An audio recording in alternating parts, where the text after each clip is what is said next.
Hi guys, welcome back to another episode of 343. This is episode 16 and I'm AF, your host. Today I'm joined once more by Nikita and Jason Ronnie. Good to have you guys back on again. It's been a while, yeah? Are you guys doing okay over there? I don't know how Ronnie's feeling, but I'm feeling quite nervous getting into the business end of the season. But other than that, all good. Can't complain, other than the constant nerves.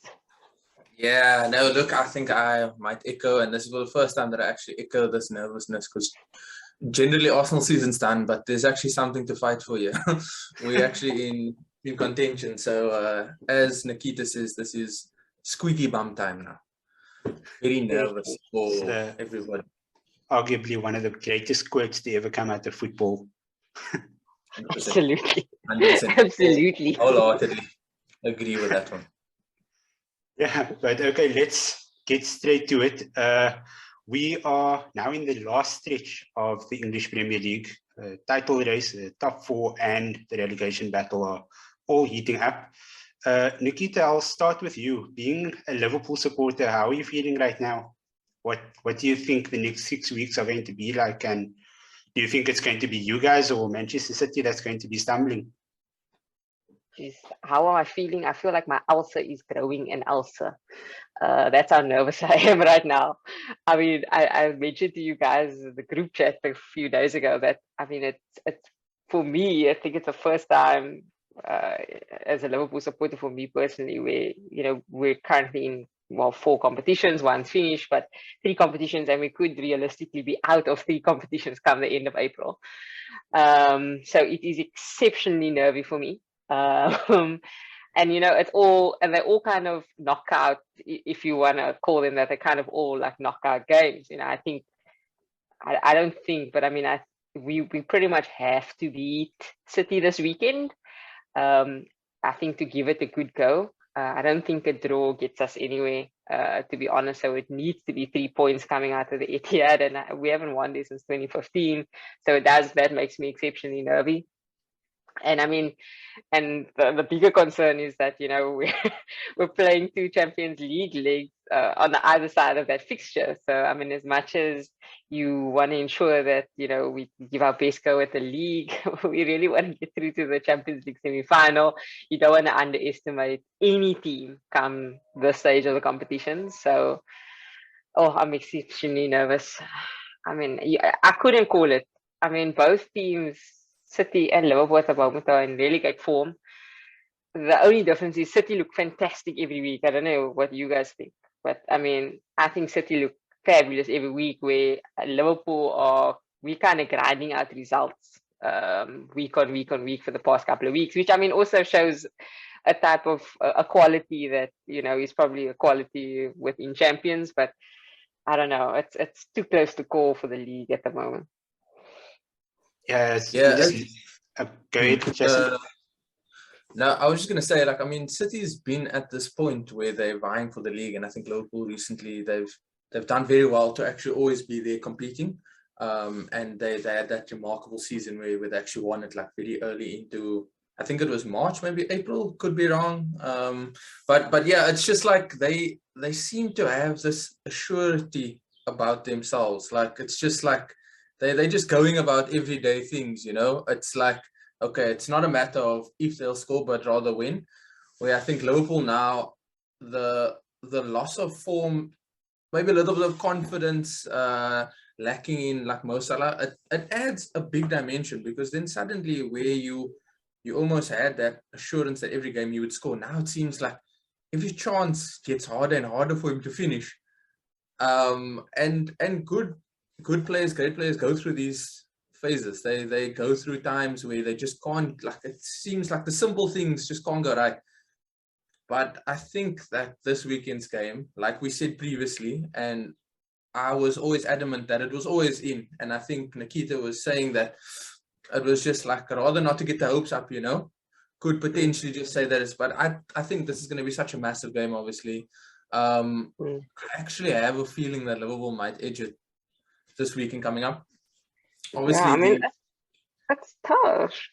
Yeah. How do you call us edging it? I mean, other than the fact we haven't conceded in about 5 years. I don't know how long we conceded a goal, but I mean, other than that, I don't know what else is going for us.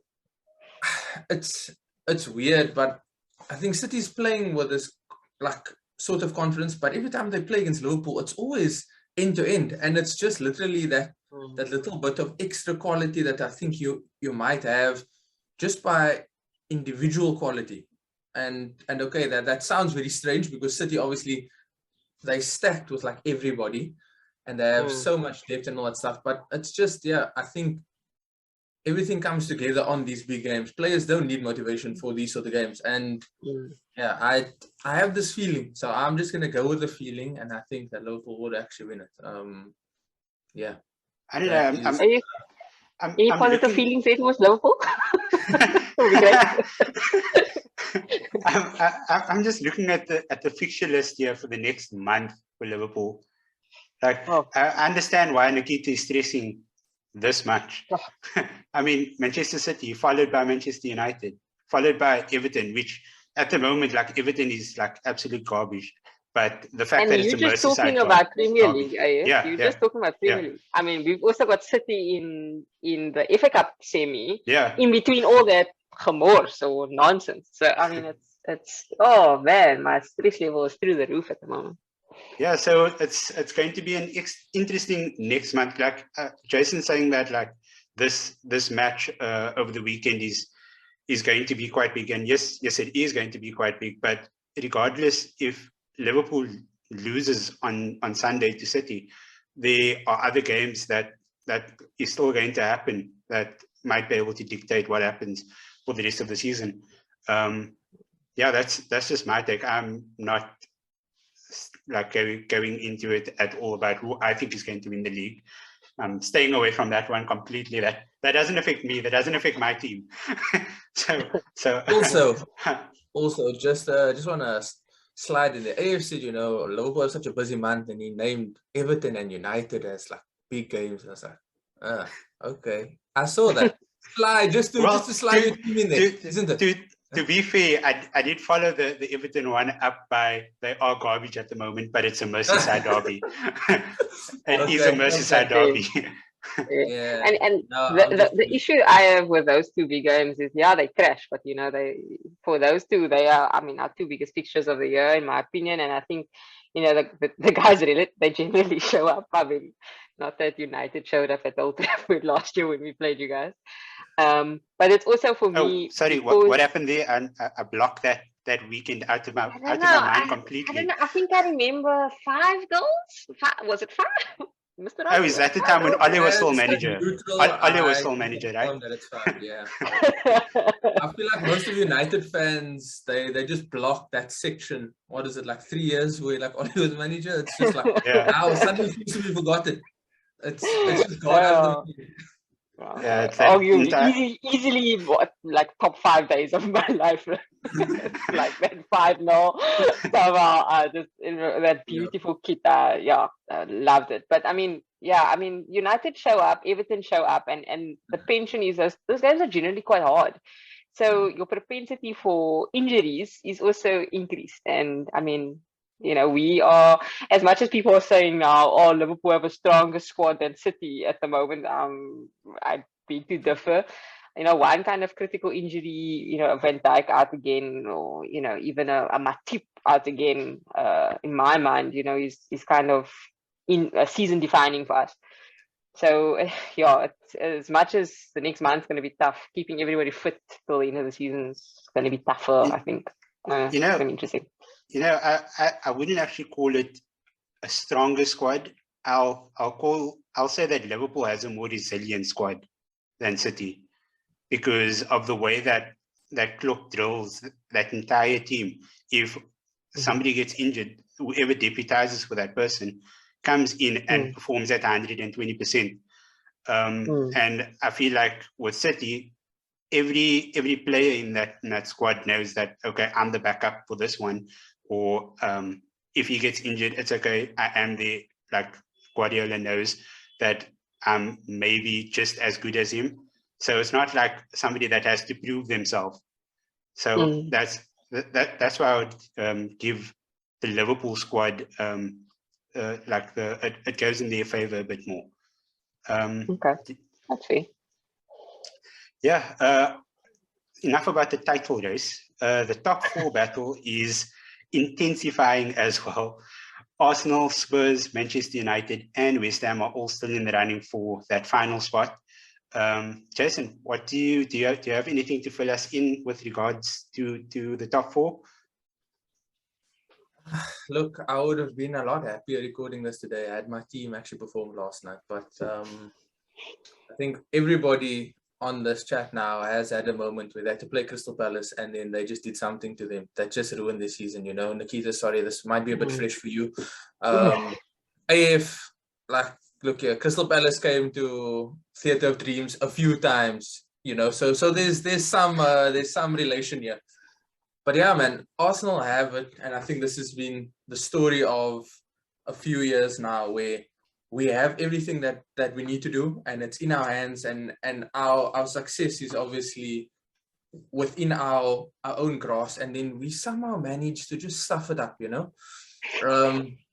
And I think people have been talking about us having secured top 4 already and stuff like that. But I was looking at the fixture list, like even before this North London derby was now confirmed, even before all these other games, we had a very, very up and down run, because these are teams that generally somehow when we go play against them, or they would come to the Emirates, that they would do something and they would get some sort of a favorable result. So it would be a good test for us and just how far we've come mentally, if we would be able to actually continue and actually do well. Spurs obviously picking up some good momentum. United up and down, but also can't write it off. Earlier I was obviously making jokes, but in all factual honesty, it's they could turn up. They could be the team that could put 4 past you, or they could concede 4 on any day. That's unfortunately where they are at the moment. But that's not the case to just write them off. I think West Ham also picked up a good win against Everton, so they're still in there. So yeah, top 4 is very exciting. I think added to that is that 3rd spot, whilst it seems like it's secure, I think after the 4-1 loss now the weekend, it's like, hello, okay, maybe you just need 1 or 2 more results that could come in that favor, and then suddenly top 4, and it's actually 3 and 4 that's up for grabs, and it's not just 4. So yeah, it's interesting, it's exciting, and like I mentioned before, this is the first time where it's actually like a genuine nervousness in quite a while to actually be this Arsenal fan, because it's like we've always been settling for like 7, 8, sometimes 6 even, but now it's like there's a viable and there's a real chance that we could get 4, and it's like it hurts you, you know. It's that expectation that really kills you, and that's like always thrown around. So yeah, top 4 is not as exciting, but it's very close to what this 1 and 2 race is actually like going towards. Yeah. Super exciting, because I think it's going to go till the end of the season. I think, like I said earlier, 1 and 2 might be finished this weekend and then it's done. But I mean, it's exceptionally exciting. And I mean, I think you mentioned a few times on podcasts, you know, you prefer points on the board than games in hand. And I think that's exactly where Arsenal are now. It's like, do they have the mental, you know, strength to kind of, you know, bank those games in hand and actually get those points on the board? And I don't know what the heck happened to Chelsea on Saturday, but long may it continue. I think Tuchel was very, very, very aggressive about the fact that he didn't win Manager of the Month last month, considering, you know, all this Russia-Ukraine business and the fact that he won every game. And I think it's came back to bite him a little bit.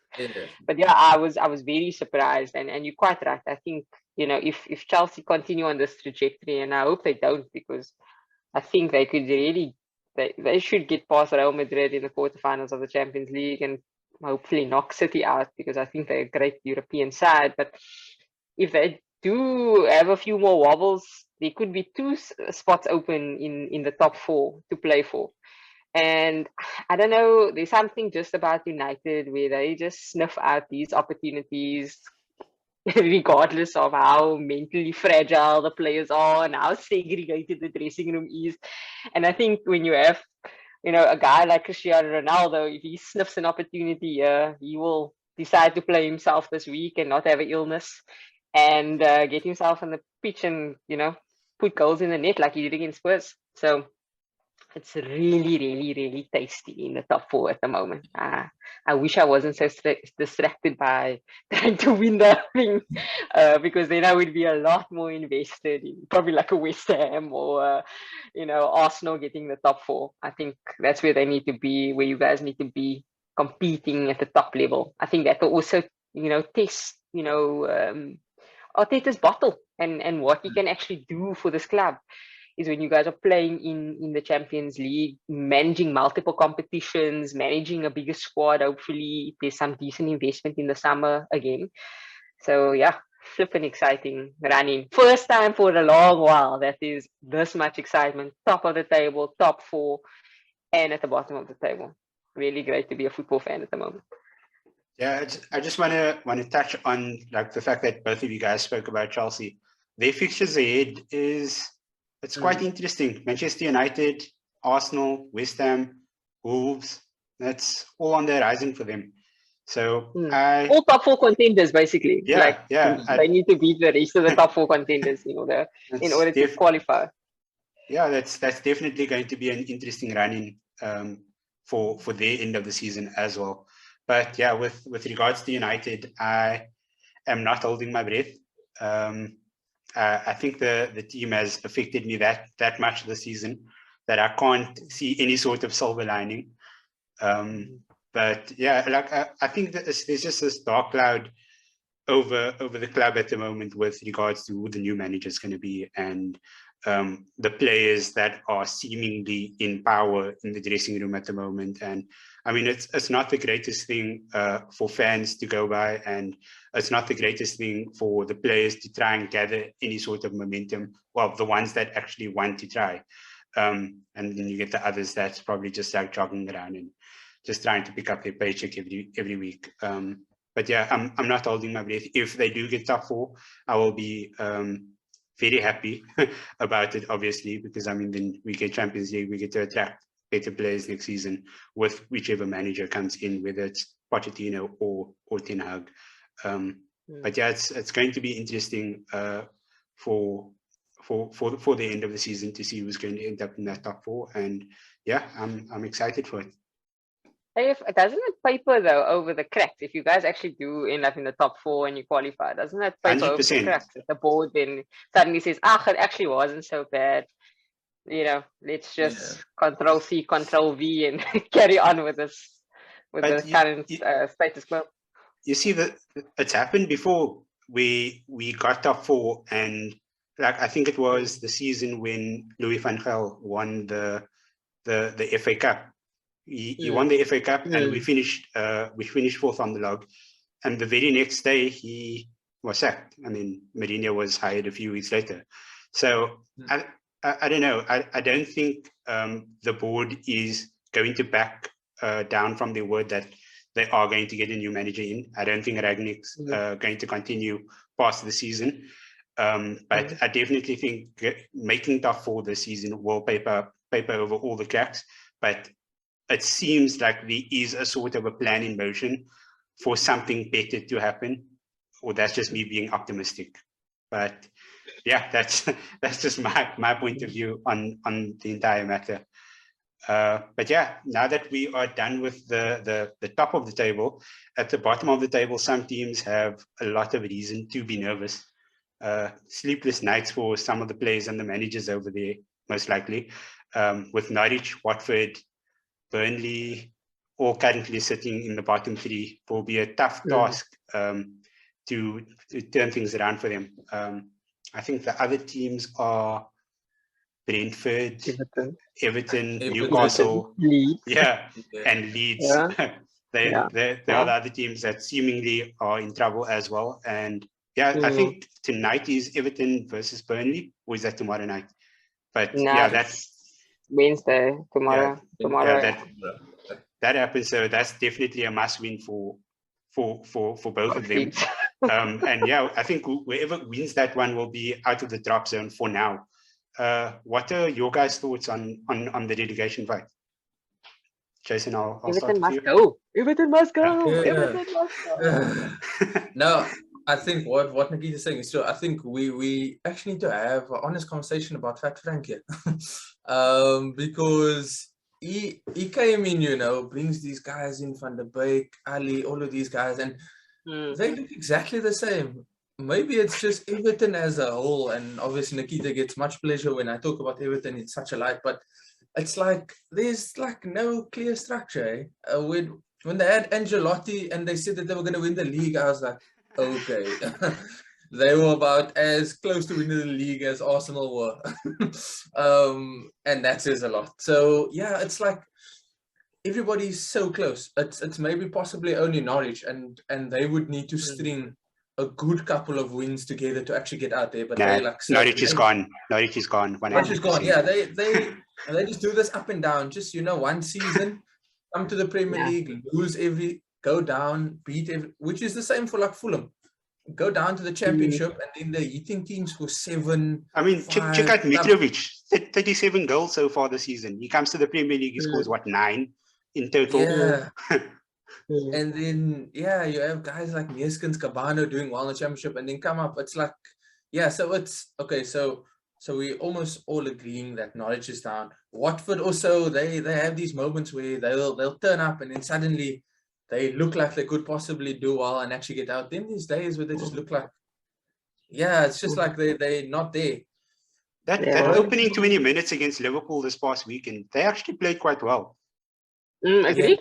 They started off quite well, and then it just went all crumbling down. I think the reality of everything maybe gets a bit much for them at times. But like, man, Burnley's in there. Burnley have so many games in hand, but like we said, rather take the points than have the games. 100%, Everton is close by. Everton, they just don't look good at all.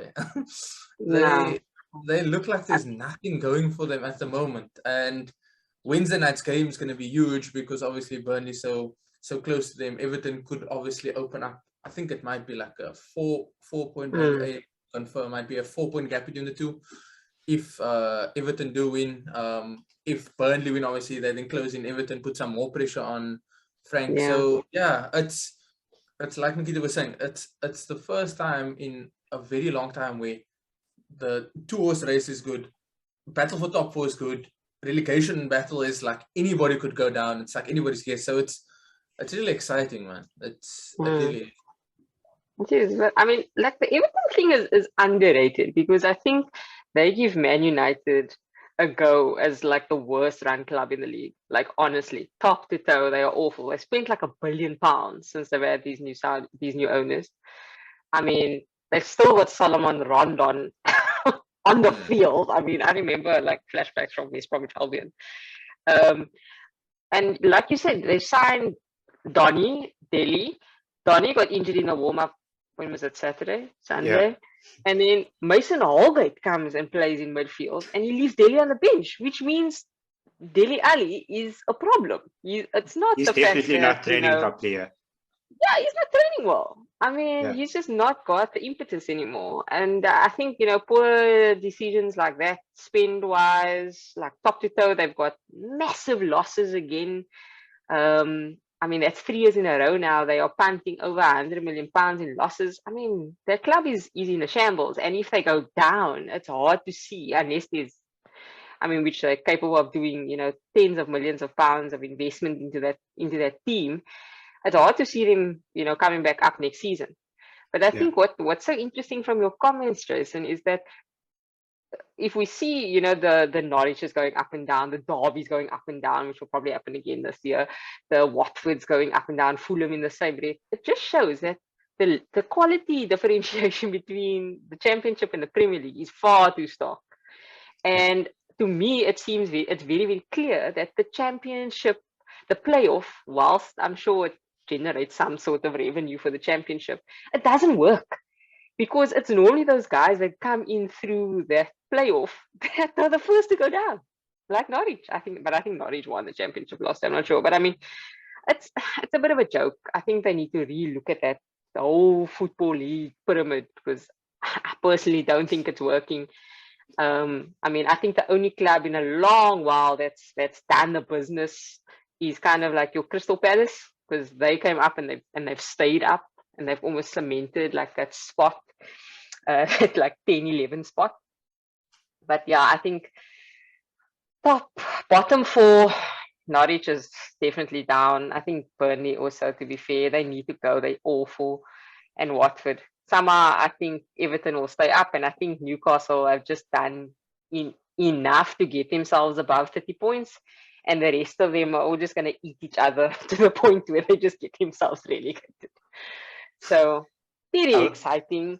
I hate all those teams at the bottom, so they could all go. So, I wanted to relegate 5 sides this year. I would be more than happy. But and again, you know, you're watching games Saturday, Sunday, Monday, sometimes on a Friday, and you're actually invested in these games, you know. So really flipping exciting season this 2021-22 is. I was actually going to bring up Newcastle before you mentioned it now. I mean, Wasim is probably going to listen to this, but I mean, I'm looking at these fixtures here. They have Liverpool, City, and Arsenal, 3 games in a row. That's season defining right there. Yeah. Like they need to get at least 4 to 5 points out of those 3, and it's going to be a tough ask for them. But yeah, and I think they also just they got to 30 and then they were like, cool, we're done. Whereas if Everton pull their finger or Burnley pull their finger, Newcastle could be right back in that mix again, and that's the last thing that they want. They want to build from the season, you know. They don't want to go down and have to win the championship and have to come back up after all these billions of pounds investment that they can get. Yeah, and how many of those players would actually stay in the championship? Well, like, at least you can keep Ideal, the South, Joe Linton. Something like Bruno Guimaraes, like he definitely won't stay. He'll be like, okay, I'll go on loan. Maximum. I would say he said he's going to win a Ballon d'Or. So I mean, he won't stay. He's not going to win a Ballon d'Or in the championship. Okay. That's all we have for you guys today on 343. This is episode 16. Once again, don't forget to follow us on Twitter and on Instagram at Sportycast. Like and share this video. Please subscribe to our channel as well. And yeah, thanks Jason and Nikita for joining once again. Always a pleasure having you guys on. And yeah, I'm 3FOUR3, and I'll catch you guys next time.